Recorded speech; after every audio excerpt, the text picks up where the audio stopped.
Good afternoon and greetings from the graduate school here at Western Kentucky University. It is a pleasure to welcome all of you to the second Diversity in Graduate Education Conference in celebration of Black History Month. This year, we are honored and blessed to have the presence of Mrs. Cynthia Nichols, after whom partly the Intercultural Student Engagement Center, ISEC, is named after.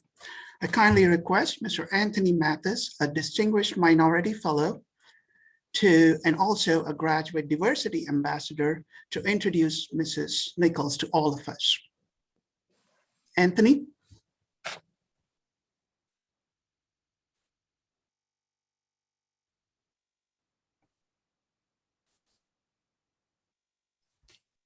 Anthony, you're muted.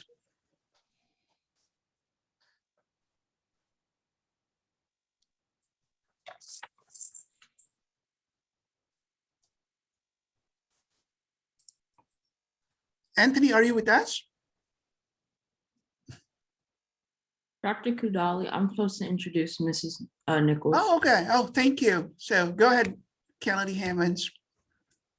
Cynthia Jean Stone was born and raised in Shelbyville, Kentucky. She graduated from Shelbyville County High School in 1978 and attended Western Kentucky University. She had a passion for art, but after 2 years, changed directions and received her Associates of Arts degree in Healthcare Administration and graduated in May 1982. Cynthia married her best friend and soulmate, George Nichols III, in 1984. Together, they have 3 adult children. For 20 years, Cynthia worked as an accountant at an electric company, a job that started as a summer job during her years of college.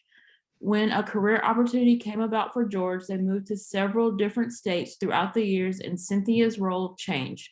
While helping the family adjust through each situation, Cynthia began working and volunteering in school systems with children and adults with disabilities. She also always loved helping other people to excel, also known as HOPE. Cynthia enjoys doing oil paintings of dogs. Her greatest joys of life are her relationship with God, her family, friends, her dog, and the many, many organizations that they lend a hand to. But her biggest pride and joy is her marriage with the ISEC program. Please help me welcome Mrs. Cynthia Nichols. Thank you very much, Ms. Hammond, for that introduction. Good afternoon, and welcome everyone to the Diversity in Graduate Education virtual conference. I am so excited and honored to be here with you all today, but I have to admit, when Anthony asked me to do this, I immediately said, I can't, I don't feel, I just have an associate degree. I'm not worthy of this opportunity. But once I slept in and I thought, well, why not me? Yes, I'm worthy of it. So this is just one of the many reasons that we are involved with this ISEC program, to build self-esteem, self-awareness, and self-love. So, but as you all already know, or probably know, that ISEC was created and developed by Dr. Martha Sells and her wonderful team of many. But together with Dr. Caboni and the philanthropy team and hard work and dedication, this successful program was born. Being graduates of WKU, we always wanted to give back and had made that known to WKU philanthropy team. So when we learned what the ISEC program stood for and what it was all about, it was the perfect mesh that fed into what we believe, and that's helping other people excel, which is HOPE. It stood for something, ISEC stands for something powerful, meaningful, wonderful for our people of color. It was so exciting. So there's 2 words that I'm just gonna touch on very quickly, and that's nature and nurture. My nature was to go to college, get a degree, get a good job. And of course, I didn't have anyone that graduated before me, first generation. So I didn't realize that while college was still going on, life is happening. I would take my big old book, medical dictionary home, and my parents was just so proud of me. And they said, oh, my baby's gonna be a doctor. Well, I was just trying to just graduate because I just didn't understand that, things go hand in hand. And that's another thing we love about ASEC. Let's get to the nurturing part. The leaders are there to share and help guide you through life learning situations. Although I had the help from counselors and teachers to get my degree, to make sure I retained and graduated, it's nothing compared to ASEC in the way that it is bonding, mentoring, developing, and going beyond an associate's and bachelor degree. The retention in just stand in school, get that master's, go as far as you can. But now that I've gotten a little comfortable, I could go on, but I'm not the speaker. I just want to welcome each and every one of you all there. Keep God first, or whomever it is, the higher place you all believe in. I'm so proud of each and every one of you all, and I hope you all enjoy this diversity in graduate education. And it's a Black History Month, you all know 365 days, but we will take this month to even make us stronger.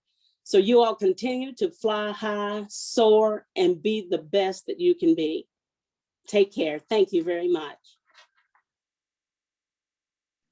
Thank you, Ms. Nichols. My pleasure. Thank you.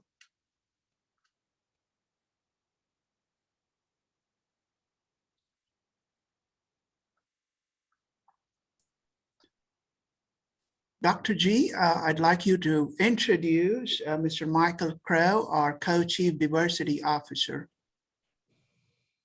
Dr. Kudala, we made one last minute audible. Anthony's going to do that. Oh, sure. Thank you.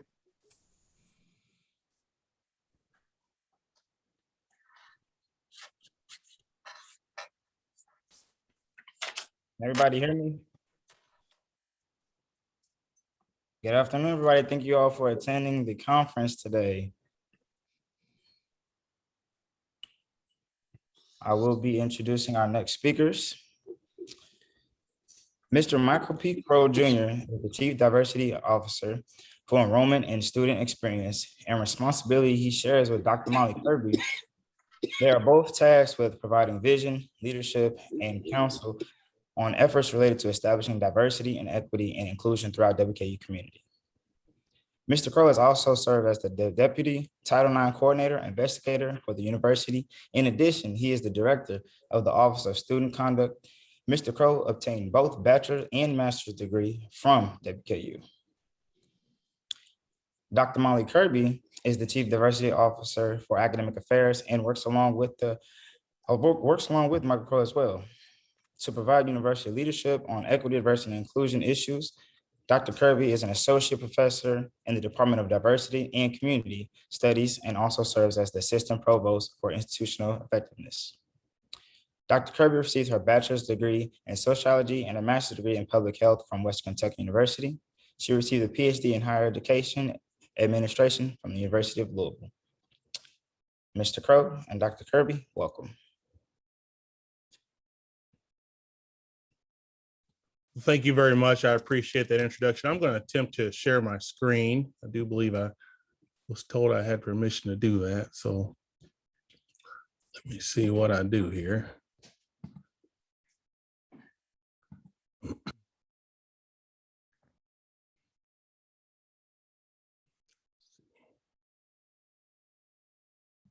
Well, I'm going to wing it.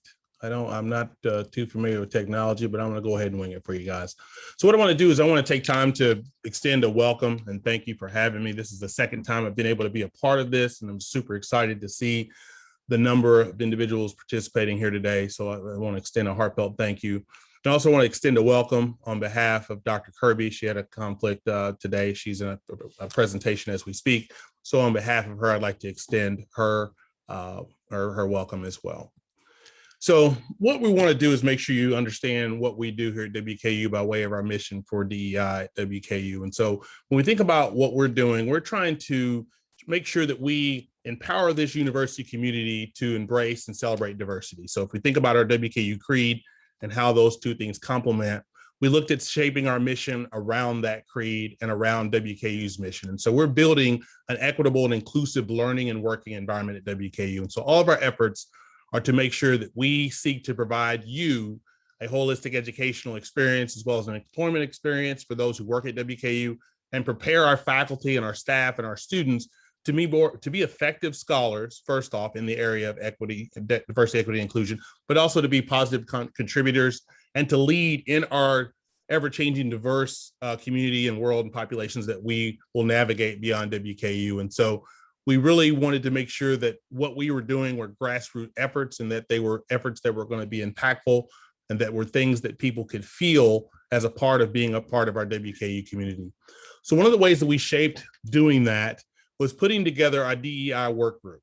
And when we put together a work group, you get task force, you get committees, but we decided to put together a work group here at WKU. And so by doing that, we thought it to be important to put ourselves in a position where everyone was represented. And so in doing that, we wanted to make sure that we had an academic side, which is where Dr. Kirby is facilitating the efforts. And then we have the enrollment and student experience side, which is where I'm facilitating efforts. And so when you think about that, we had to think about who needed to be at the table. And so part of what we did was we said, okay, the obvious is we want every college to be represented at the table. And so we have Ogden, PCAL, Gordon Ford, CEBS, CHHS. We have a faculty senate rep, and we also have an SGA student rep. And so having that student piece is very important.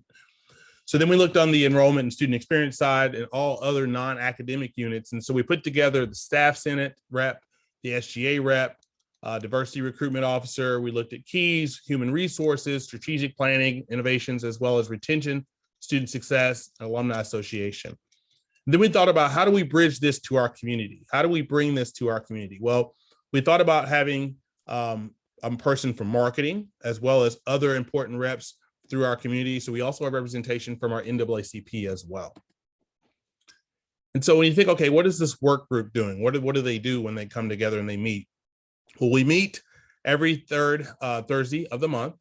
And what our initiatives are is to take the university work group and put them as the working unit to go back into their units and be reps for their colleges. And so PCAL, CHHS, CEBS, Gordon Ford, ESC reps, they all go back into these working groups in smaller units.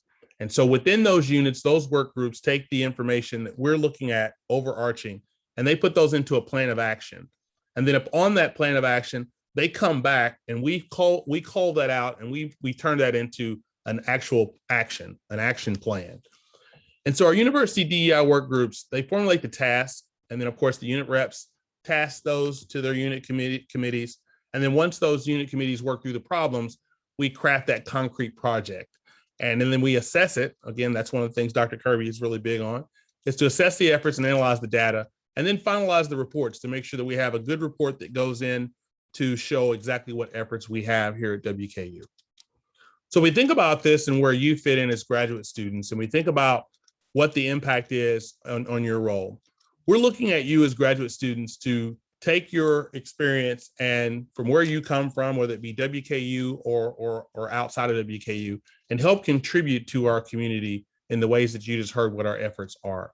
And so we look at a glance, if we look at our undergraduate population, we have 60% female and 40% male for undergraduates. But when we look at the comparison for graduate students, it's 67% female and 33% male. And so that's about about 3 of every 5 WKU students are female. But when you group that at the level for graduate students, it's a larger number. So understanding what we're doing, we have strategic goals here at WKU. And within those strategic goals, we want to increase the number of graduate and professional degrees. And so we're looking at that from a standpoint of making sure that we're retaining our students. And that's at the undergraduate level as well as the graduate level. So part of that effort is to increase the graduation and retention rates for our low income and URM students, as well as to make sure that we maintain that pace of persistence. And to increase our persistence, it's important that we have these services that were mentioned earlier by Ms. Nichols. So understanding that for the undergraduates, our target is to increase our 6-year graduation rate and improve that. And so when we think about our graduate professionals, we don't want that to get lost in what we're doing. So we want you to know that you're a part of our efforts and you're a part of what we're trying to strategize in our goals. And so if we look at some data here, we have a target in which our strategic plan says that for the academic year of 27-28, we want to get to 970 as the number of graduate and professional degrees awarded during an academic year. So right now, as of the academic year 19-20, we had 834. And so that, you know, it's a down year from 2018-19, where it was 930. So we want to make sure we get that number heading back in the upright direction. And so we would love to have your understanding of your graduate experience to know how we can meet that metric and that strategic goal. So let's talk about some things that we're doing overall since we've hit the ground running. Of course, you know that we have a One WKU campaign that we're working with. We also have our campus climate survey, and all these things can be linked to our website. You can find these things all on our website, dei.wku.edu. So we've established some campus policies. We've looked at policies that we put together. We're also micro-credentialing, making sure that we have some things that are going to put us in line with our state cultural competence certification program.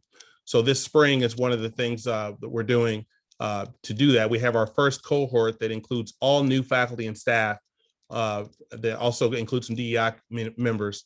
And so we're starting that cohort this semester. And so we also have our academy. We piloted that in fall of 2020. And that pilot was to look at some explicit and implicit bias and microaggressions, looked at our intercultural and interracial communication, and then our allyship and beyond. Some other things that we're going to be doing, we're going to be picking back up. We're going to pick back up our deliberative dialogues, and we're also going to be focusing on some work groups. We also have a Jonesville Academy initiative, looking at some of our targets that we have, that we've set, that we want to make sure that we bring some programming and some knowledge around Jonesville and WKU's connection to that community and the history there. So we have an example of our micro-credentialing badge. Because I'm not sharing my screen, I can't show that to you. However, it is one of the things that we want to make sure that you understand that once you do go through the academy, that you would be micro-credentialed and you would have a badge that you could display on your signature, as well as we're looking for that to be a lapel pin as well. So looking at how we're tying this into what Ms. Nichols talking about shaping and guiding you through this life situation.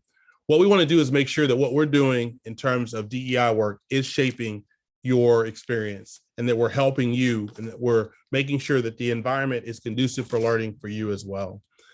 And one of the things I want you to know, it's very important, and we've worked together. I know that Anthony helped with volunteering with our conference that we had last semester. We want to look at several things that we can do to partnership more often, because it's important to make sure that our graduate students are having that full WKU experience with all of our initiatives that we're doing within DEI.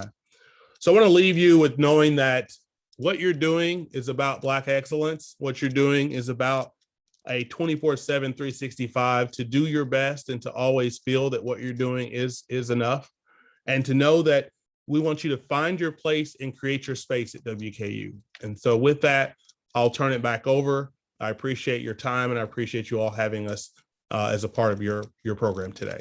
Thank you.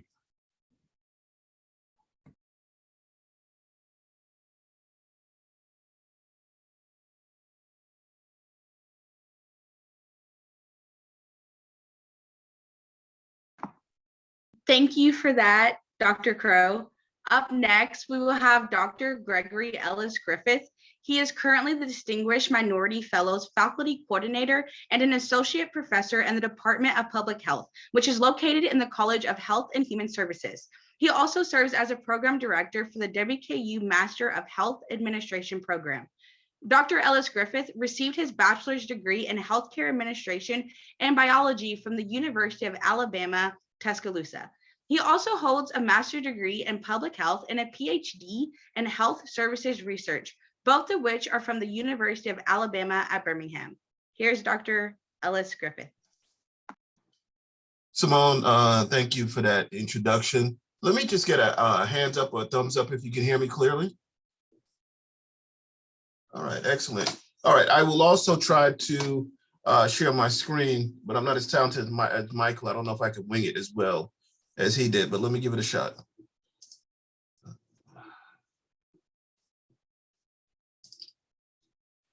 Good. Is my screen being shared? Okay, excellent, excellent. All right, so what I want to do was just take the opportunity to just give you an overview of the DMF program. This program has been around for give or take about 8 years in its current form. And I just wanted to talk to you about, some of the goals that we have set for ourselves, what we have achieved, and, possibly lead it to our roundtable discussion when we talk about possible plans for the future. But specifically, let's talk about the outline. As I stated, let me just give you a brief history, then we'll talk about the eligibility. We have a lot of people who inquire about the DMF program. Next, we just want to talk about some of the activities. The activities are slated around an objective of interdisciplinary teamwork and communication, and not being fearful of asking for help when you arrive at certain barriers in your school career and in life. And then after we finish that, we, as I stated before, we're going to have a roundtable discussion with alumni and some of our current students. Let's do this and do that. All right. So give or take around 1982, the Commonwealth of Kentucky adopted a statewide desegregation plan to create greater access to diverse student populations when it came to post-secondary education. Around that time, we had various programs being started of various natures. When we trace back the history, we can trace back to 1998, about 15 years later, 16 years later, we see that we had this minority assistance program that was in place. And it was initiated not only at WKU, but other institutions across the Commonwealth. And what they sought to do was provide, as you see the name, minority assistance, some type of funding for students of color to attend a post-secondary educational type institution. It was extremely generic, and the program at WKU differed from the programs at U of L and UK and other of our state-funded institutions. Around 2016, through the research of one of my predecessors, a previously faculty coordinator, she had done a lot of research, and she was polling a lot of the DMS students, and she was finding that students didn't like the name of the Minority Assistance Program. They felt that it was signifying a handout, and they didn't need a handout. They needed help in obtaining a graduate degree. They were willing to do the work. They were willing to go through, cover all the barriers. They were willing to do everything else, but they just didn't want this name. So at the time, we all sat down, me as the incoming faculty coordinator, my predecessor, the dean of the graduate school, and a couple other college administration individuals. We changed that name from MAP, that Minority Assistance Program, to Distinguished Minority Fellows. And not only did we seek a name change, what we were planning to do was increase the awareness and recognitions of the students who achieved this award. Ever since its founding, not all students who apply can receive it. So it's a very selective process. And we need to make sure the students were aware of that selective process that was entailing that, this is not a handout. You are, quote unquote, distinguished in the fact that a lot of students apply. There is finite funds. We have to select you based on a number of criteria. And, if you get it, this is great. You got the fellowship. But if you didn't get it, it doesn't mean that you're not good enough. It just means that we have finite funds. So we want everybody to be aware of that. And that's what came with the name Distinguished Minority Fellows. And then in addition to increasing the marketing, we wanted to formulate a program that was much more than a check and a handshake. And this is not my words. This is the words of a national organization in which we have modeled this DMF program from. And we'll talk about that a little bit later as I go through this presentation. But again, the focus was more than a check and a handshake. We wanted to provide a program to, increase student self-awareness, to banish certain doubts as imposter syndrome, to banish certain feelings that if you're in this program, it means that you only got here because of the Distinguished Minority Fellows or programs of this very nature. Now, when you look at the criteria to be enrolled in this program, it goes right along with the WKU diversity plan. You have to be a student of color. That includes if you're African American, American Indian, if you're Alaska Native, if you're Native Hawaiian, Pacific Islander, if you self-identify as having 2 or more races, or if you're Hispanic or Latino. In addition, it's slated that you must be a United States citizen, and then you must currently be enrolled or accepted into a master's or doctoral program.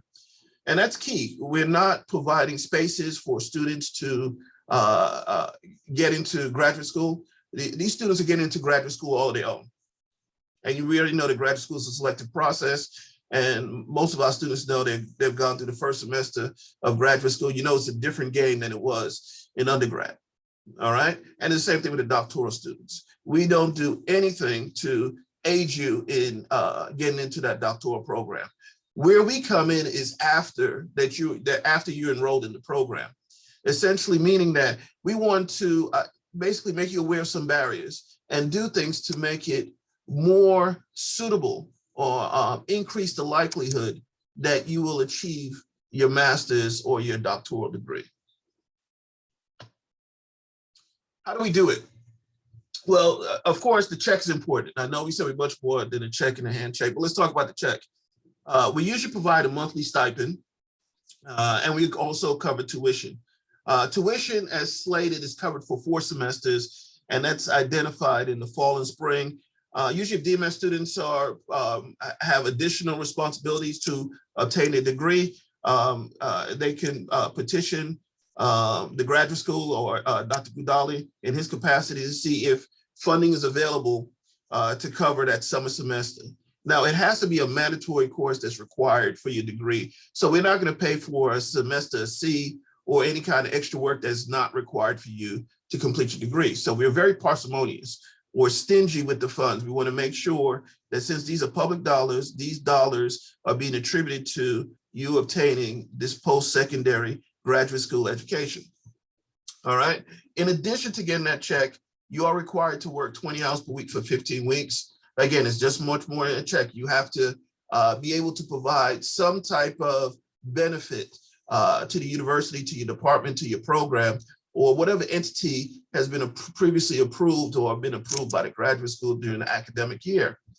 In addition to the first 2 bullets, students must progress or show continuous progression towards a degree.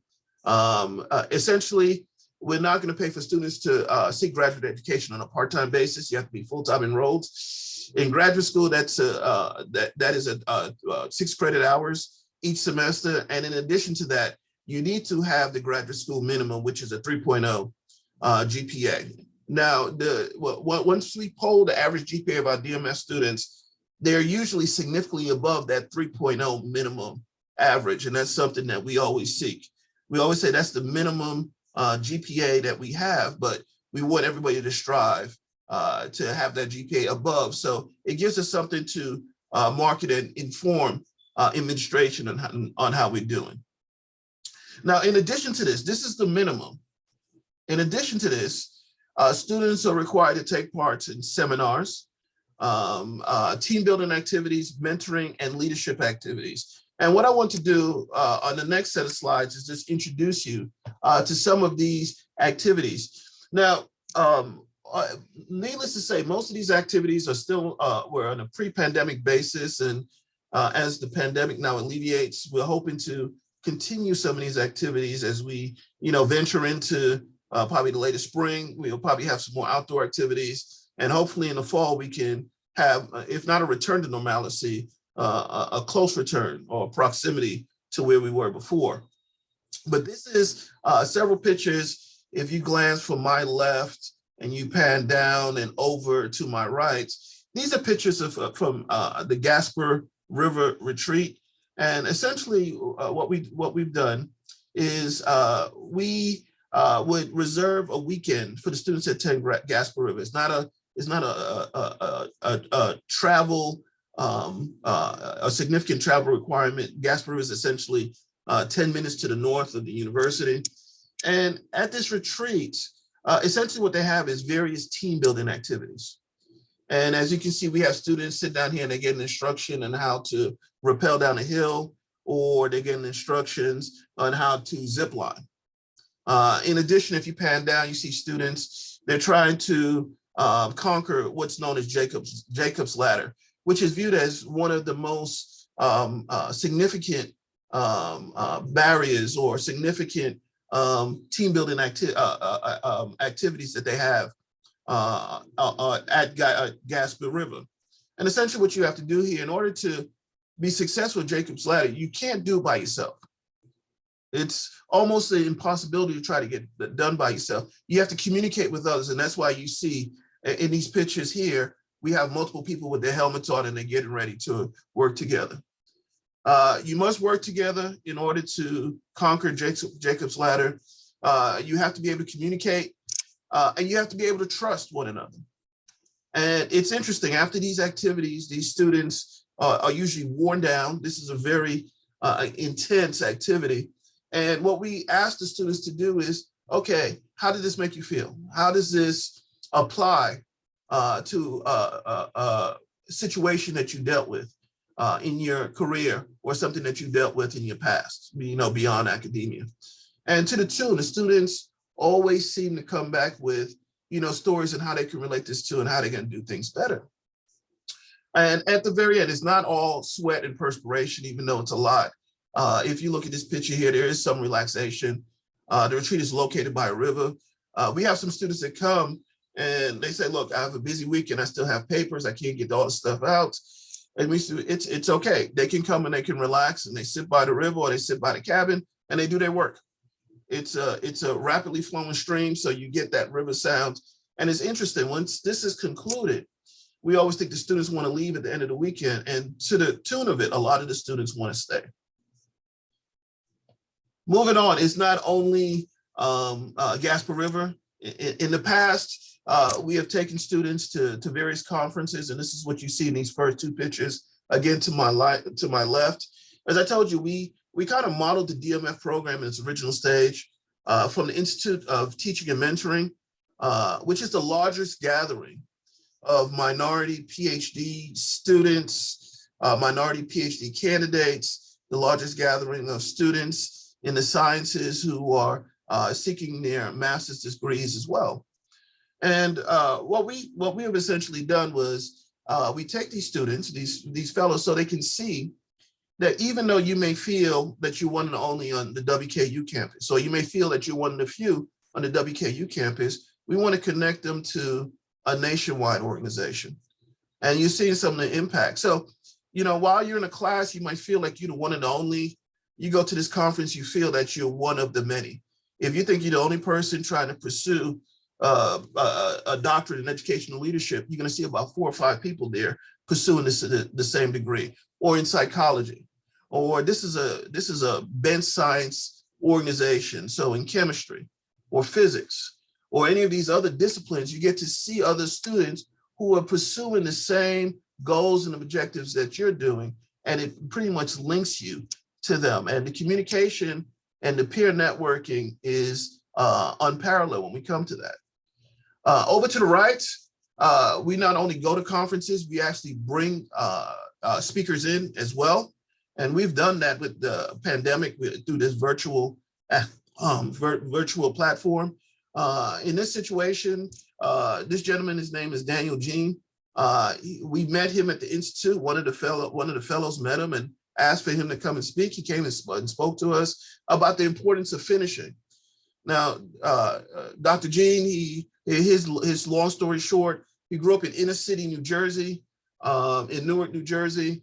He lost a lot of his friends to violence, and he was talking about what it took for him to get his PhD from Seton Hall and to become professor, and now he's the vice provost at Morris State University in New Jersey, I believe, but one of the major institutions in New Jersey. And he has a nationwide network, and a lot of our now alumni fellows are now tuned into that network and working along with him. And then finally, this is just some of the other activities that are spurred from the conference. It's not, all work. The students get an opportunity to get away. This is the conference that was in DC, the Institute. And here you see students getting their one free time. At the Institute, they allow you a couple hours of free time on Saturday evening after all the activities, and all these students, and you probably recognize this gentleman from the round table, he's coming up, they get an opportunity to get together and go and visit sites and mingle. And what's key about looking at these pictures is that all these students are from different disciplines.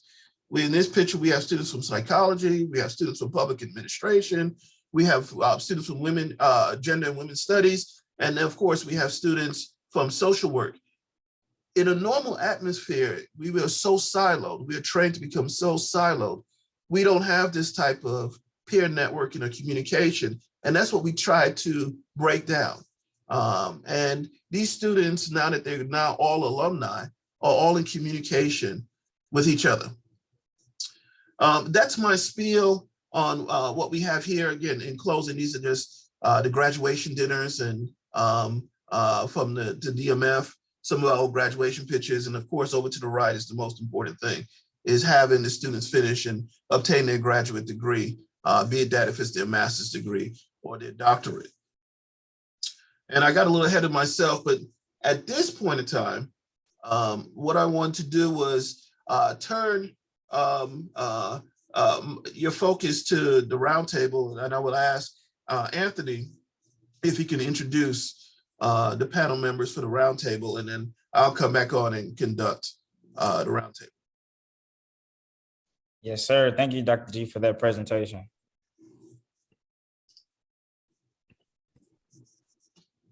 Next, I will go ahead and introduce our roundtable.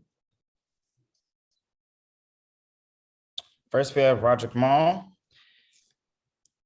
Mr. Roderick was a DMF student from 2018 to 2019. During this time, he received an advanced master's degree in social work, which included studying abroad to do research. Rod is currently a doctoral student in the Educational Leadership Program at West Kentucky University. As he serves as a graduate teaching assistant and teacher on record, his planned graduation is set for December 22. Some of his accomplishments include being named the college-wide recipient of Diversity Enhancing Communication, presenting in the state conference for the Council of Post-Secondary Education, and receiving the Tammy Jeffries Education Endowment. Next, we have Jalen Brown. Jalen Brown was a DMF student from 2019 to 2021. He is currently a family resource coordinator at Parker Bennett Curry Elementary School here in Bowling Green, Kentucky. Jalen is a Bowling Green native, having attended Bowling Green High School and received a bachelor's in music education from Kentucky State University. While at Kentucky State University, Jalen was 2016-2017 Mr. Kentucky and was a drum major for the Mighty Marching Thoroughbreds Band. Jalen recently graduated from West Kentucky University with a master's in student affairs in higher education, where he was a part of the DMF. Jalen is now an active member of Omega Psi Phi Fraternity Incorporated and enjoys working with students and helping them reach their full potential. Our last panelist, we have Courtney Hirsch. She was a DMF student from 2019 to 2021. During this time, she received her master's in student affairs and higher education. Courtney is currently working as a senior lead counselor for the student support services at Fisk University in Nashville, Tennessee. Courtney is also looking for doctoral programs to join by next fall. At this time, our current DMF students, please introduce yourselves. Hello, everybody. My name is Trenton Payton. As Anthony said, I am a current DMF student. I am in the Rec and Sport program here pursuing my master's. I'm a second year master's program student. I'm from Glasgow, Kentucky. I currently work in the Intercultural Student Engagement Center as a graduate assistant.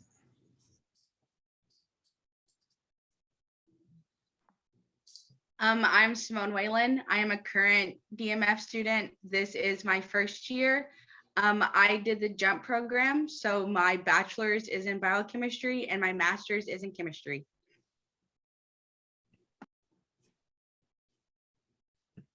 Hi, I'm Kim Hinkson Lee. I am a first year DMF student. I'm in my last year of doctoral studies in educational leadership at Western. And I hope to complete that fall of this year, 2022.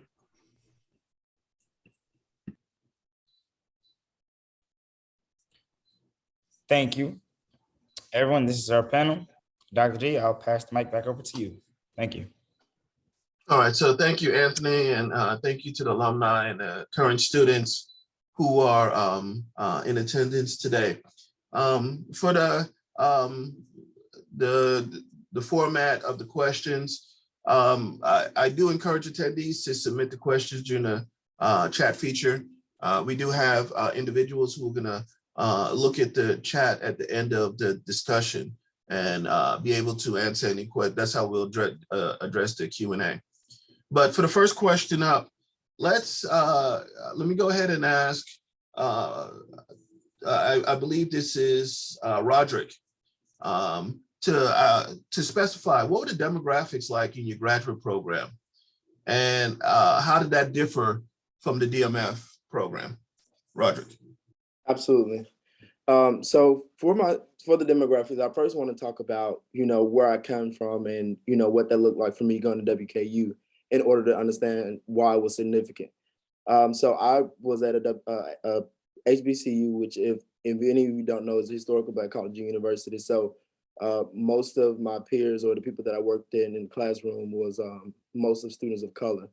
And so when I arrived at WKU after being recruited, the demographics in some of my classes, I was maybe one of the only student of color in the classroom. And how that varied for me, with being in this Distinguished Minority Fellow, is that I had opportunity to be around people like me. But also, as he, talked about the Institute, where we went to conferences and being around other individuals who say, well, I can achieve this, I can get a doctorate, or I can get a master's. It is achievable. So the demographic is very different, significantly. So yeah.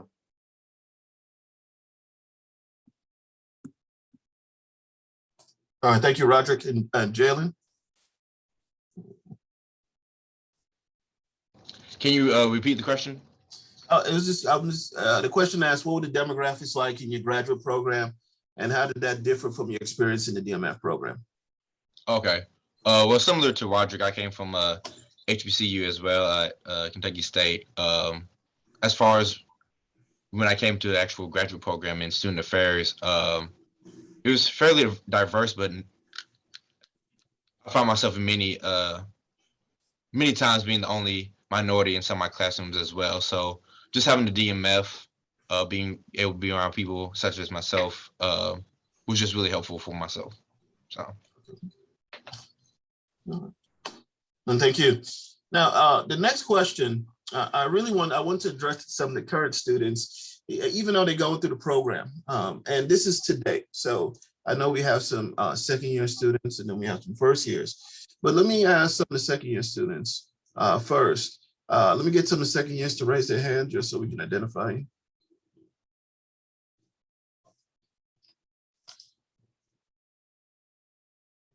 Any second years, Trenton? I know you're one. Let me send this question out to you. During your time as a student in the DMF program, can you identify which events probably stood out to you and why?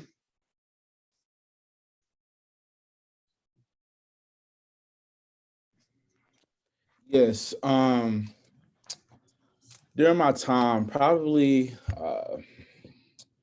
the most impactful event that I have been a part of during this time in DMF is was recently. We had a meeting with Mr. George Nichols. He came and talked to us for a long time, actually, for about an hour or two. And basically was just giving us what I like to call free game, about life, about things that can't necessarily be taught in the classroom. And so that was probably one of the most impactful events that we have had, to me anyways. And I think that, DMF gives you the opportunity to have those type of conversations with people, and have those type of interactions with people you may not be able to, talk to every day or see every day on a daily basis. So.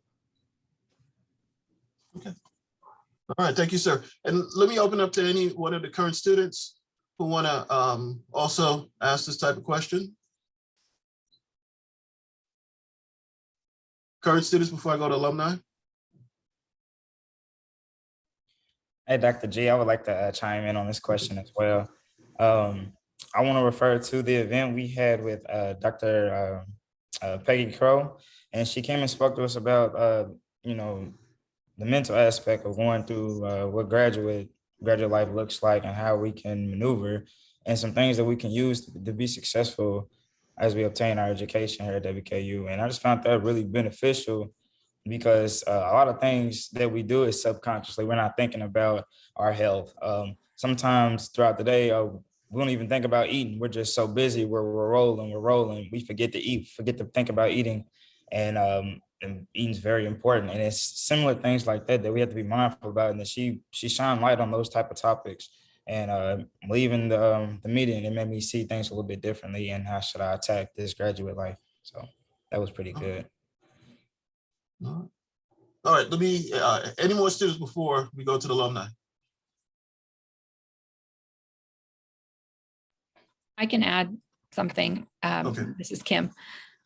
One thing I would, that really was most profound to me when I first started, is I didn't have a feeling that I needed to be accepted or an acceptable representative. I am who I am. And I feel like that was very much respected. And within the faculty sponsors and the people that we've seen, the other students and the former DMF fellows, the degree of perseverance that was represented by everyone has really been impactful for me. Thank you. Thank you. All right, and let's hear from some of the alumni, because they have more perspective. They've graduated from the program. They've moved beyond the program a little bit. Let me see. Courtney, is Courtney here? She's not with us currently. Okay. Nashville's going through a severe tornado watch and everything right now. So yeah, understandable. Okay. All right. So let me go back to Roderick. Can you jump in that question?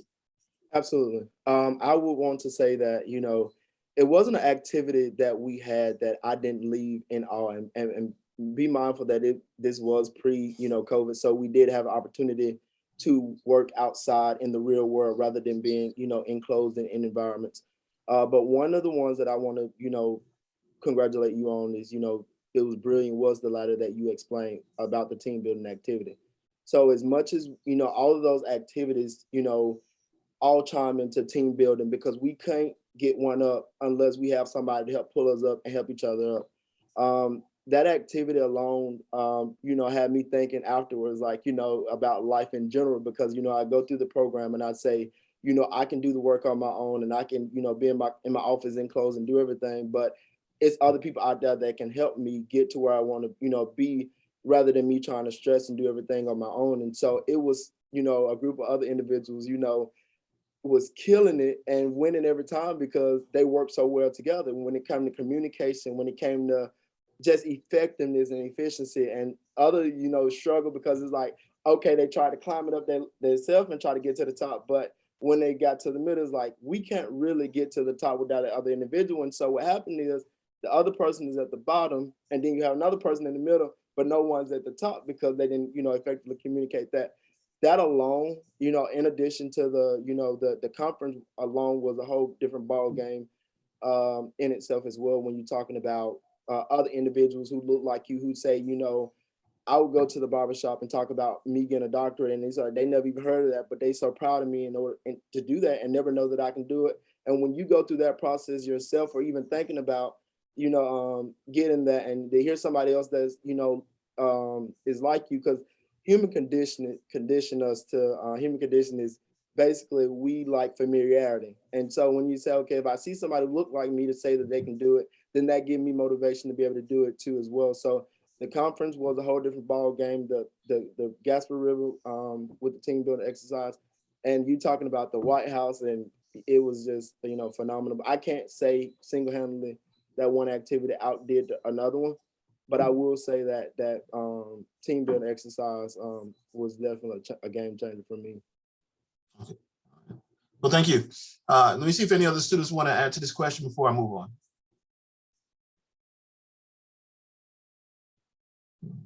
All right, so I have another question for you, and this is more of evaluation. So I want everybody to think about it a little bit. And the question asked is to the current students first. I want to make sure we keep them involved.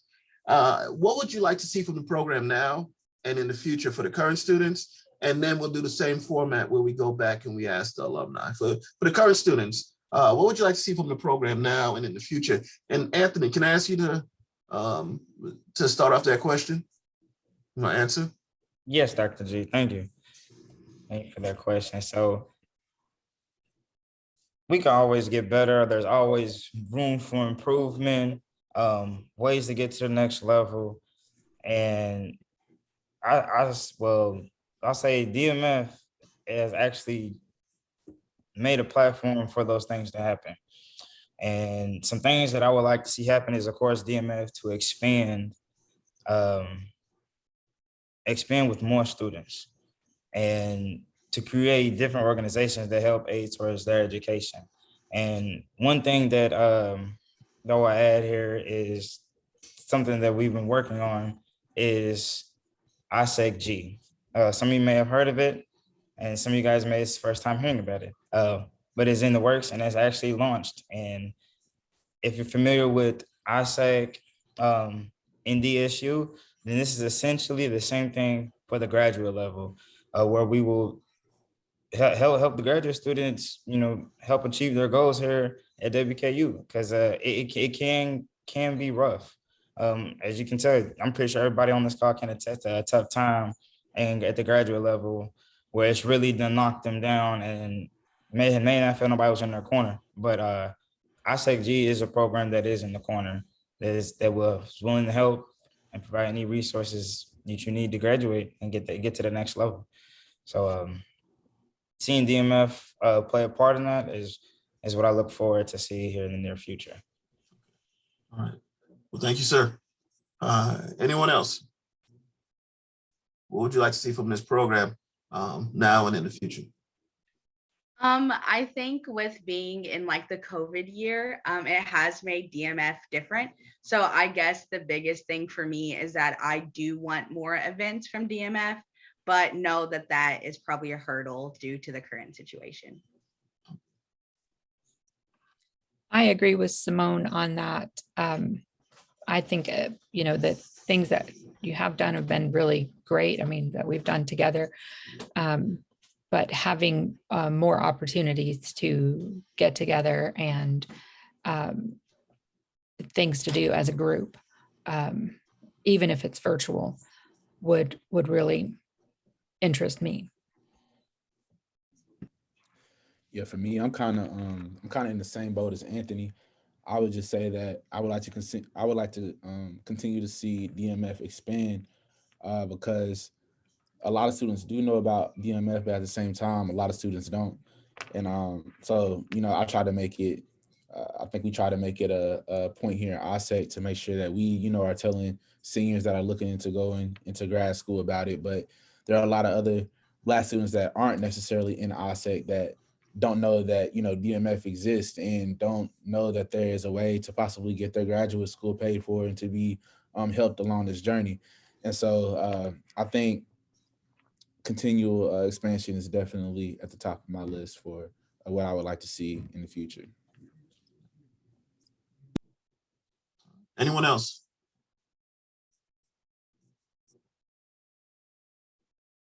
All right, thank you for your comments. We will use those comments as we continue to design this program for the future.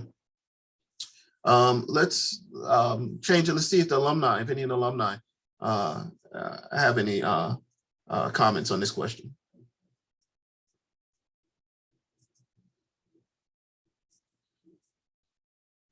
All right, going once. All right, going twice. All right, so I have another question. And this is going to the alumni. So to put the alumni back on focus again, can you please identify an example? It could be general, it could be specific, of anything you learned through the DMF program that possibly helped you through graduate school or may have an impact on your current position? Well, I can say for myself that through many of the meetings that we had throughout DMF, there were many times where we discussed just mental health and taking time to take care of yourself. And that's something that I really applied, especially in grad school. I took on a lot of tasks and just really making sure I took that time for myself just throughout that those 2 years in grad school. And as far as with my current position, I started this while within DMF. So just being able to have a network of people that I knew I could come have kind of like a safe space with, and just knew I had my support was really helpful. So. All right, thank you. Let me see, Roderick. Could you repeat the question, please? If you have a general or specific example, how the DMF program may have helped you through graduate school or had an impact on your current career, position, or program. Absolutely. In many ways, I would not be, where I'm at today had it not been for the Distinguished Minority Fellow. And that goes without saying that, from the very jump, you give us opportunity to be a graduate assistantship on campus, which allow us the opportunity to work with other like-minded individuals, such as yourself, such as Dr. Sales, where I had the opportunity to have countless one-on-ones about the direction I want to take as far as like my career path, as far as where I want to be employed at. And those one-on-ones, was significant in, helping me align out what I want to do, whether I want to, work and, be still in school, or whether I want to, still be on campus and, be a student and still had opportunity to chase my educational goals.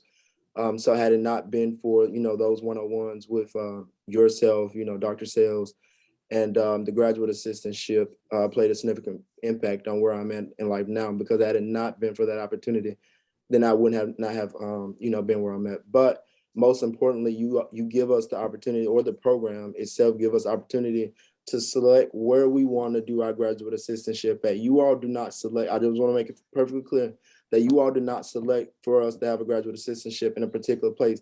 You allow us as individuals to choose, where we want our, career or path to line up with, and say, okay, well, I want to work here. And I think this would be a great opportunity for where I want to be at. And, given that, if you was just give us a placement and say, here, go with it, I think a lot of us would have been miserable, considering the fact that, our graduate assistantship or graduate teaching assistants is not the right place for us.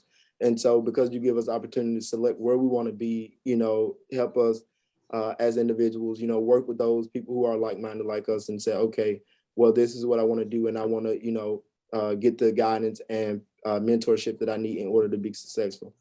So I mean, it's great. I mean, I've had, countless opportunities. So absolutely. Okay. All right. Well, thank you. And let me ask the same question to any of the current students. Any of the current students want to add to the information?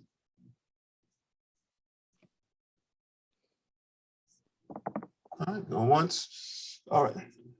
I know for me, especially being in Ogden College, it was very refreshing to finally be able to have a space where a lot of the students did understand what I was going through, because I do feel like there are international students in the chemistry department. However, the international Black experience is very different than the American Black experience. So I know, especially in my last year, it has been good to be reminded that there is a community on campus that looks like me, and that whenever problems do arise, like I do have a safe space to like come to that I did not previously have in like my undergraduate education. Thank you, Simone. Anyone else?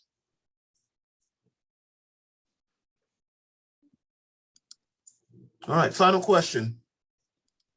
And this question goes out to, you can say, well, it goes out to everybody because we are in the second semester for the first years, and for the second years, you guys are the senior fellows. You've gone through about 4 semesters to date and even alumni.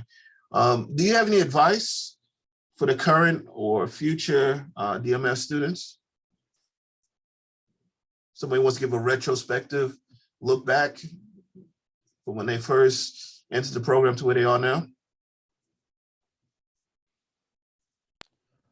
For me, I would say, as far as advice go, for one, make sure that you make the most of the opportunities that you are given, and that's not even just in DMF. That's in grad school in general, or in whatever you're doing. Make the most of the opportunities that you're given, the experiences that are provided for you. Make sure that you take those experiences and use them for personal growth. And then secondly, I would say make sure that you increase your network while you're in DMF. When you're in DMF, there's going to be a lot of like-minded people that are like you and that are kind of interested in some of the same things that you're interested in, and some of the same fields that you're interested in. And who's to say that 10 years from now, the people that you're in the DMF program with might be able to help you, get a job or refer you to a job or something like that. I can say that a lot of people that I've met in DMF, I have personal relationships with. And so I would just say to make sure that you use this time as a time to be able to network and as a time to make the most of your opportunities. So. Thank you, Trenton. Anyone else? The advice I have, is definitely don't be so hard on yourself. And I want to say in the most humblest way, because, as long as you work towards your goal, you will get there. When I was, doing my master's and I was a distinguished minority fellow, I'm like, I'm a distinguished minority fellow. I have to be the best of the best. And that goes along with grades, the way I carry myself, everything that I do. And so you're talking about trying to do research and all these things or whatever, and you think that you're going to reach the goal, and then, you get feedback that say, maybe this is not right. Maybe you need to, correct this or whatever the case may be. But, and I think you can, agree with me on this, Kim, but sometimes we get, edits or whatever to our dissertation, and it's like, I've done what I needed to do, as far as feedback and guidance is only there to help you get to where you're going to go. It's not a roadblock or it's not a stumbling block. It's only going to make you a better individual. And as I learned that, I'm chill now. Like I used to be, you can ask Dr. G, he's in the testament to that. Like, I don't know what to do or whatever the case may be. But once I realized that it made me a better individual, made me work on the goals that I set for myself, is the people are here are helping you get to that goal. So definitely don't be hard on yourself. And you persevere as long as you working, because I never not got nothing if I stopped working. The only way I got it is if I kept working.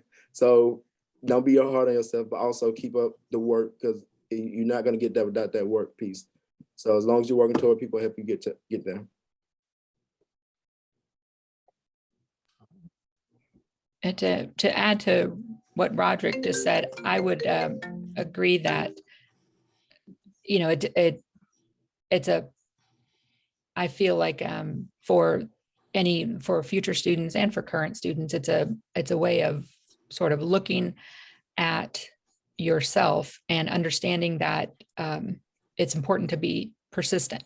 And, in the beginning, last fall, when I started the DMF process, I'm in Lexington, I'm not in Bowling Green. So, I kind of fell through the cracks a little bit, but, as an older person and, with my experiences and understanding the challenges that you were facing at that time, that it was just a matter of me, continuing to ask questions and be persistent. And I think that goes across, it's certainly important now as we're working, Roderick and I are working on our dissertation, but it's important throughout life and in all capacities to be persistent and be strong and advocate for yourself and for others like you.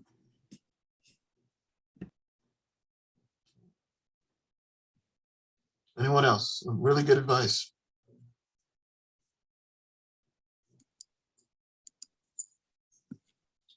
All right, so at this time, I just want to close it and say thank you to the panel speakers who took part. Can we please give them a virtual round of applause? Oh, that works if you want to use, yes, like the emojis or show your hands and everything else. And at this point, I would like to turn it over to Dr. Kudali to see if there's any questions in the chat feature. And Dr. Kudali, I noticed that my presentation may not have been visible. I had a last minute change to my computer. If it's okay, I can record the presentation and send it to the graduate school, or I am willing to do it live if anybody in the audience wanted to hear it again or see it again or anything to that matter to find out more about the DMF program. I'll be happy to meet with you and discuss it further. Sure, thank you. So I have a few words in closing and some announcements to make as well in continuation of our efforts to promote graduate education to all students. Firstly, I want to express my gratitude to Mrs. Cynthia Nichols for joining with us this afternoon and sharing her insight and her association with WKU. We as an institute are grateful to Mr. George Nichols III and Mrs. Cynthia Nichols. The ISEC Center has provided incredible resources under the leadership of Dean Martha Sales to a large number of students. And within less than 5 years, it has impacted thousands of students, to say the least. And so I'm really inspired by the philanthropy of Mrs. Cynthia Nichols, Mr. George Nichols, and the hard work and vision of Dean Martha Sales. It's truly inspiring to be in good company. I'm also grateful to have the opportunity to work very closely with Dr. Gregory Ellis Griffith, whom we call Dr. G fondly, and also Mr. Anthony Mathis, an exceptionally talented graduate student. And I'm recognizing his talent. We hired him in the graduate school as a graduate diversity ambassador. Diversity, equity, and inclusion are very important to the graduate school, and it's something that I am fully committed towards the goals of WKU. And towards this goal, we started a series of professional development workshops last year. We initiated the Diversity in Graduate Education Conference for the first time last year. So this is going to be a rich annual tradition honoring our underserved, underrepresented minority students, and particularly the DMF students, in celebration of Black History Month in February. During this year, we expanded ISEC to ISEC-G, and again, I'm deeply grateful to the support of Dr. Martha Sales and the ISEC students, knowing that the DMF fellowship can only be obtained by a handful of students. We wanted to be inclusive. We wanted to welcome every student and provide that opportunity, a sense of community, a sense of fellowship, so that they could succeed and ultimately complete their degree program. So the ISEC-G has this vision of being an inclusive group to help in the student success of all graduate students, building upon the foundations set by Dr. Martha Sales in ISEC-G and expanding beyond the DMF fellows. A graduate diversity ambassador is the key liaison, and Anthony has played a key role in building bridges, being a former ISEC student, providing his insights and helping students who are not able to avail of the opportunities exclusively given to DMF students. So that is on the student side. On the faculty side, we have been trying to promote their professional development. We started a new initiative called Grad Learn, where we bring evidence-based practices. And towards this goal, we had 2 webinars during the last 2 academic years on the topic of holistic admission practices. So we want to educate, inform graduate program directors and graduate admission committees of holistic admission practices, where they look at the complete portfolio of a student and not necessarily focus overly on standardized test scores or GPAs as the only factors in determining potential recommendation for admission to the graduate programs. So the concept, philosophy, and practice of inclusive excellence is something that is embedded in our practice in the graduate school. And we strongly value every stakeholders that we work with. We welcome new ideas, thoughts, and perspectives. These inform, educate, enrich, transform our lives, and contribute to the educational mission of WKU, in particular, the preparation of leaders for a diverse world. The practice of inclusive excellence is deeply uprooted in my upbringing. I remember the Sanskrit phrase during my Sanskrit classes. We had to study from 5th grade to 8th grade. The phrase reads as follows. It is Vasudhaiva Kudumbakam. I repeat, Vasudhaiva Kudumbakam. It was a mantra that I grew up learning and later practicing. It literally means the world is one family. To provide more nuances to it, it means to a stranger that one is a relative. To the magnanimous ones, the entire world is a family. One is a relative, the other stranger, say the small-minded. The entire world is a family, live the magnanimous. So that has been my practice that has been instilled by my teachers and my parents. And I remain grateful for having that opportunity to respect diverse thoughts, ideas, ethnicities, people coming from different backgrounds, etc. And this is our philosophy in the graduate school that we have embedded in our practice. I have a couple of announcements. And for the first, I will revert to Dr. Scott Gordon, who is a manager for recruitment and retention. And this is the flyer that you can see. Dr. Gordon?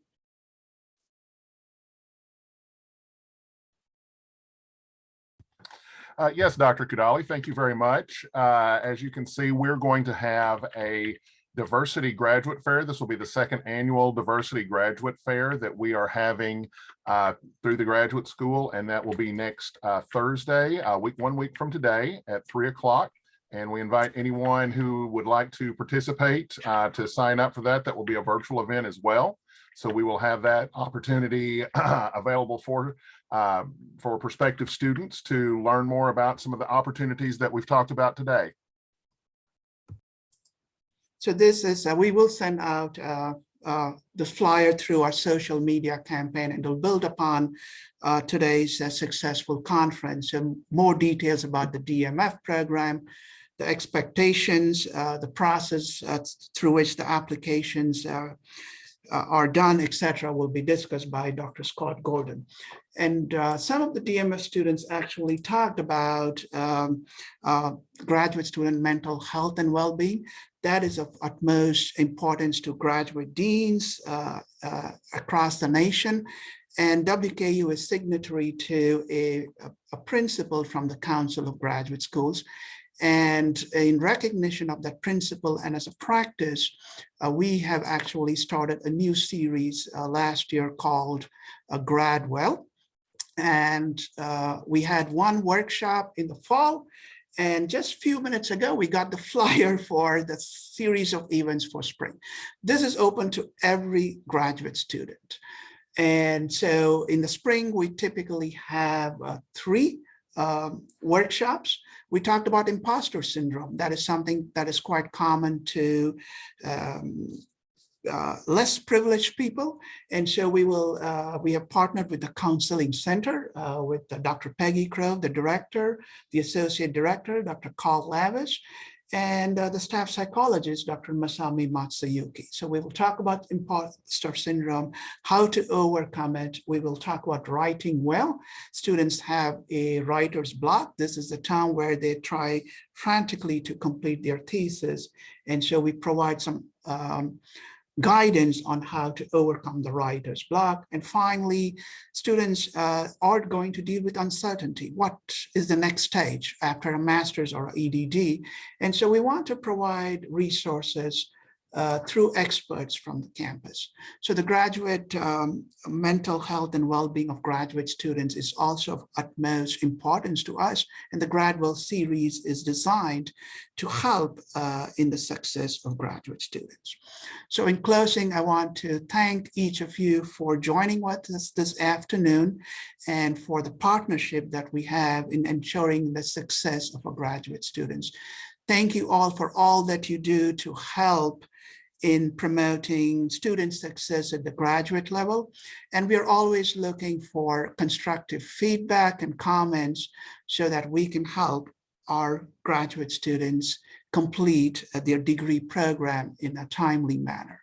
So we remain committed to their success. And thank you for joining us this afternoon. And I hope you have a wonderful rest of the day and semester. Thank you so much. Thank you. Thank you. It was excellent to be here. So proud of everyone. Oh, thank you so much. Do you know Dr. G, Mrs. Nichols? I don't believe so. No, but I want to make sure that we bring you in. I read your bio last night and I was like, oh, one of our alumni from the Healthcare Administration program. So I would love to talk to you in the future. We are trying to, expand our alumni outreach just to see how everyone is doing. And I believe we may have some people who were in your class. Yeah, you probably do. And there's stories to everything.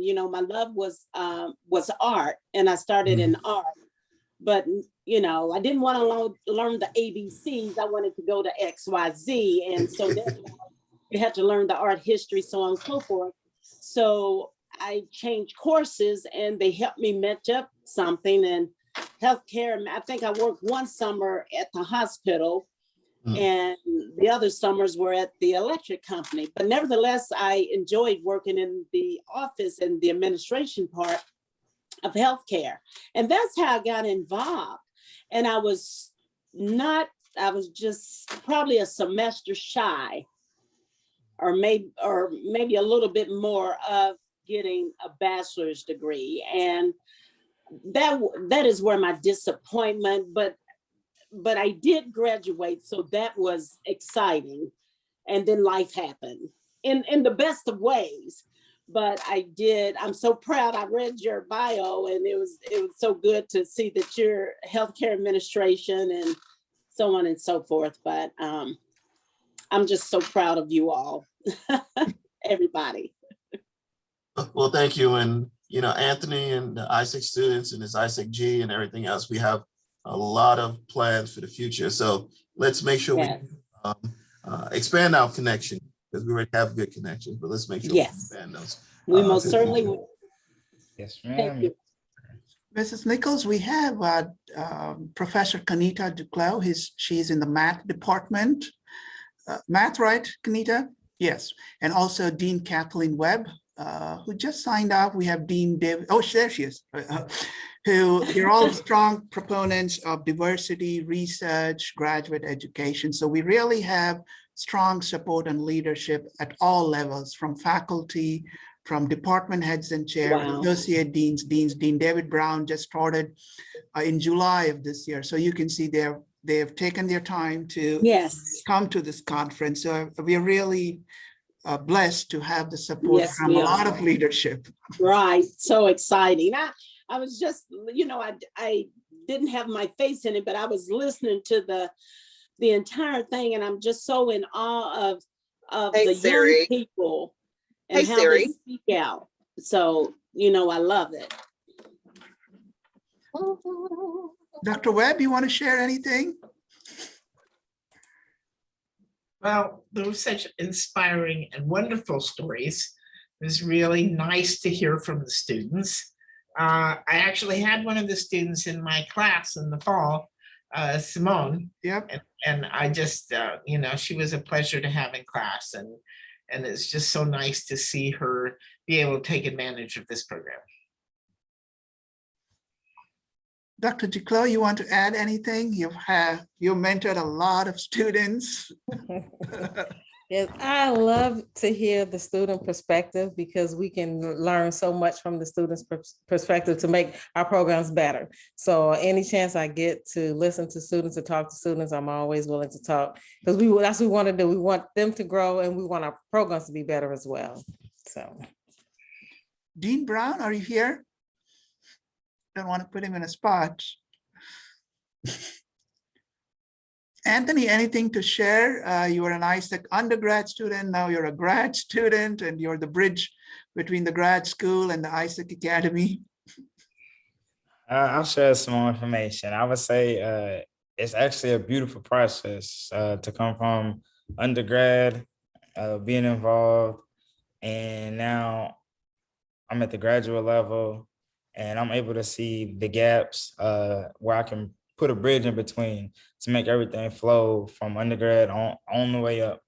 And to be a part of this program, it's a blessing. To meet people along the way, it's a blessing. And now I'm able to go back and educate the other students who one point was like me and thinking, yeah, grad school, nah, I was just blessed enough to get through undergrad, you know. But now it's a totally different perspective on it. So I got some work to do, and I'm excited to see where ISAC goes along with DMF. So that's where I'm at with it. Dr. G, anything to share with the group? No, I think we probably touched on the basis. Just want to thank everyone again for coming out and supporting diversity in graduate education. I can tell you this is key. I wasn't too long ago a student. I like to believe it's a lot sooner than my body and my gray hair tells me it is. But, these type of programs are instrumental in allowing students to finish. I can tell you, people say you have so much on your plate, why do you keep doing more? Well, one of the reasons I do more, especially with this program, is because of its nature. I wouldn't have been here without a program of this nature at my alumni institution. It helped me get through, and this is just one of the ways to give back. So any little bit of time that you can do, you know, come into a function like this so the students can see, you know, what they can become, come into this. So, you know, you might be able to alleviate a barrier. All those little things, any little thing is key to student success. These grad students, they are extremely talented, but they're students and they're still learning the ropes, and, you know, they make mistakes, and we've seen, you know, how to get out the maze, and, you know, sometimes just a little bit of assistance is all they need. And that's all I have. Wonderful. I want to be mindful of the time. It's almost 5 to 5. You're in the Eastern time zone, right, Mrs. Nichols? It's probably Yes, supper that's time. correct. Supper time, perhaps. Yes, right. And I think George is at the gym, is it? He says he goes No. to, no? No, I'm actually in Kentucky, and Oh, okay. yeah, George had another conference he had to be, so that's why Okay. I said I can be here for them. I'm so glad I did. This was very enlightening. Well, thank Thank you you. again. We remain grateful to you. We'll be in touch with you. And Yes. thank you both to you and Mr. George Nichols for everything that you do to support our students. Our pleasure. Thank you all for all you do. Bye-bye. Thank you, Bye. everyone. Have a good evening. All right, you take care. Thank you, Anthony. Thank you, Dr. G. Thank you. Thank you, Rebecca. I have a question, actually. Oh, sure, absolutely. So for the DMF program, do Mhm. you all, I'm Chinese, and I didn't know if I qualified to You apply. do. We updated our website, Rebecca. There was a typo, so we just updated it. Okay, So Asian Americans are also eligible. okay, great. Yeah, that was missing. That was an oversight from our part. So that has been And if you need any help with, just go to, have you seen the application form, Rebecca? Yes, I have, yes. Okay. And if I you have actually any, applied last year, but I'm gonna apply this year too. oh, sure. Yeah, unfortunately, one of the challenges, it's a tough, we get about 30, 35 applications, and we can only select 14 to 15. So what we are trying to do is each year, we are hosting this conference. Now we have a graduate diversity ambassador. We are trying to, our ultimate goal is to, through philanthropy, work with philanthropy. And the amount now we get, Rebecca, is coming from the state through appropriation. And, every year it's a battle with appropriations. So we want to highlight the success of the DMF students, and we have made connections with philanthropy and alumni engagement. So our hope is that in the coming years, we will be able to expand this slowly to 20, 25 students and slowly increase it in the coming year. So that is a vision that we have, but it'll take some time. So you're eligible, and we look forward to your application. There's actually a faculty committee. I do not review. There's a faculty committee across the campus who are mostly minority faculty. So because they know the perspectives that you bring. So if you have any questions, reach out to the graduate school regarding your application. We accept applications until April 15th. Awesome, thank you so much. And I had another question too. Sure. With the DMF program, if a student were to apply and not get it, would there be any ideas of opening up the events that you all put on for not just the scholars, but for other students who may not have gotten the financial aid aspect of it, but they could possibly benefit from the other information that you all share? Absolutely, absolutely. Go ahead, Anthony. So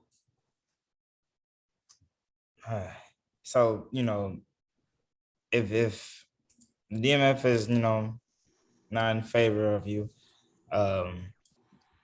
then we would look to ISEC-G.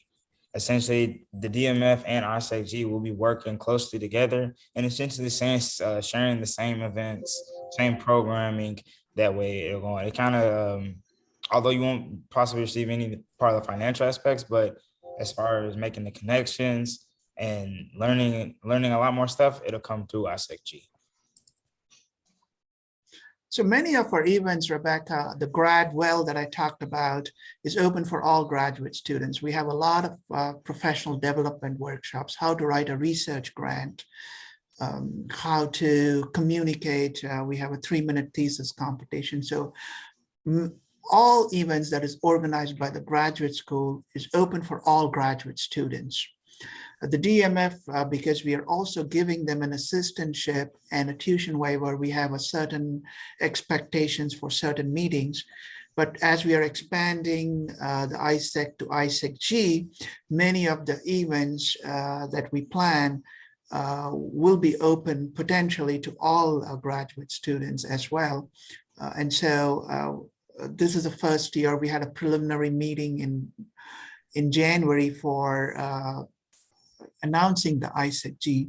So in the coming months, we will be mindful to ensure that we are inclusive and we are not excluding some students. Can I piggyback on that as well, Dr. Kudali? Sure. But yeah, that's the main goal. The DMF is only one umbrella out of many that we have to provide some type of coverage. So a lot of the events, yes, they're open so you can take part in the networking and the communication, because that's what's important. You want to see other students who are in the same situation as you and be able to make those connections. They may not necessarily be in your discipline, but they are striving. And that's what we were trying to connect everybody with. And that was one of the things we struggled with the DMF. If you don't get it, it doesn't mean that you're not great. It does not mean that you're not distinguished. It only means that in this real world that we're in, we have finite funds, So we would love for you to take part. And if we could connect you with other funding mechanisms as they exist in other parts of the university or other, nationwide funding things that we're aware of, we will attempt to do that to you as well. Because it happens. We have really good students. I mean, we look at their resumes and we're like, wow, but we only have like 9 positions, So it doesn't mean that you're not distinguished. I just want to make sure that we communicate that to you. And the benefits, we want to share that with everybody, as it comes. That those fiduciary benefits that we provide, of course, those are limited, but the other stuff that we can share whenever possible, we want to share it. Yeah, thank you all so much. I do appreciate that. And when you were sharing the Gradwell events that are coming up, that's the first time that I've heard of that. So I'm really excited to possibly partake in that. Sure. Are those events posted, or will we get an email about them too? Yeah, we will. Usually it is in our social media, and we sent out an email to graduate student all. So Rebecca, in which program are you in? I'm in the student affairs in higher education. Oh, okay. So the Gradwell series was started during my first year. I started on July 1st, 2020. And so we had one workshop in the fall of 2020. We had an identical one in fall of 2021. And then last spring, we had the series of 3 workshops. And so we just got the flyer today. So we will send out an email once they're approved. We typically send an email 2 weeks before, 1 week prior to, occasionally, and on the day of. And so please look out for the flyers. And the counseling center, we have partnered actually, as Anthony mentioned, Dr. Peggy Crow visited with the DMF students in November and talked about the resources available to all students. And so it was very helpful for the students to know that there is an institution that is helping them with resources, knowing that graduate education can be challenging at times. The rigor, the standards, and the quality are much higher than undergraduate, right? And sometimes if you do not have the right kind of support, mentorship, and advice, it may become challenging and daunting. So we want to ensure that each of you who are exceptionally talented are receiving all the support we can from your advisor, from your instructors, from your program faculty, but also from academic affairs centrally. And so that is our commitment to the success of all of the graduate students. Okay. Awesome. I do have one last question. I'm sorry. I know I want to be mindful No, of your no, we're here to serve you. So I know with the application process, it requires a resume, and some fields have a 1-page resume recommendation, and some fields have multiple pages. Is there a certain recommendation that you will have? No, we try to be flexible. So, the more information you provide, the better will it be for the faculty review committee to come to an informed decision. So like I said, what we do is we just collate the applications. You send it to a particular email address, we download from there, and then we have faculty who review it. In fact, one of the co-chief diversity officers was a reviewer last year. So we are completely neutral, impartial, and unbiased, because we are giving the money and we don't want to be making the decision to whom we give. So we have a rubric, and we strive to get as much input from the faculty reviewers. All of them, we strive to have them either be involved in some diversity activity in the campus, or they are themselves of minority origin. So this way, when they read, they can put better, they get a better insight and can give their scores that are from our perspective that are more unbiased.